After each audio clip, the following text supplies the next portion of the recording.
আসসালামু আলাইকুম, আমি হাবিবুর রহমান। শুরু করছি ZH টেলিভিশনের নিয়মিত সংবাদ। রংপুরের চন্দমপাট ইউনিয়ন পরিষদে পবিত্র ঈদুল আজহা উপলক্ষে হতদারিদ্র সুবিধাভোগীদের প্রায় ৩২০০ পরিবারের মধ্যে ১০ কেজি করে চাল বিতরণ করা হয়।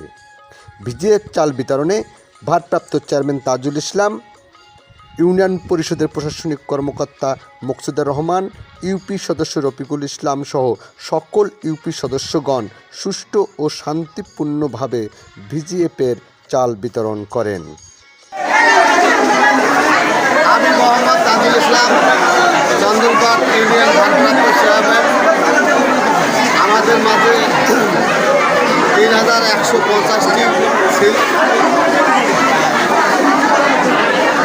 স্লিপ এসেছে।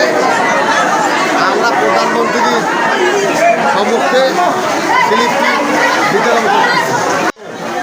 50টি কার্ড সুবিধাভোগীর মাঝে বিতরণ করতেছি। ঈদুল আজহার জন্য আমাদের প্রধানমন্ত্রীর দায়িত্ব দিয়েছে। সুবিধাভোগীরা সবাই পাইছে চাল? সুবিধাভোগী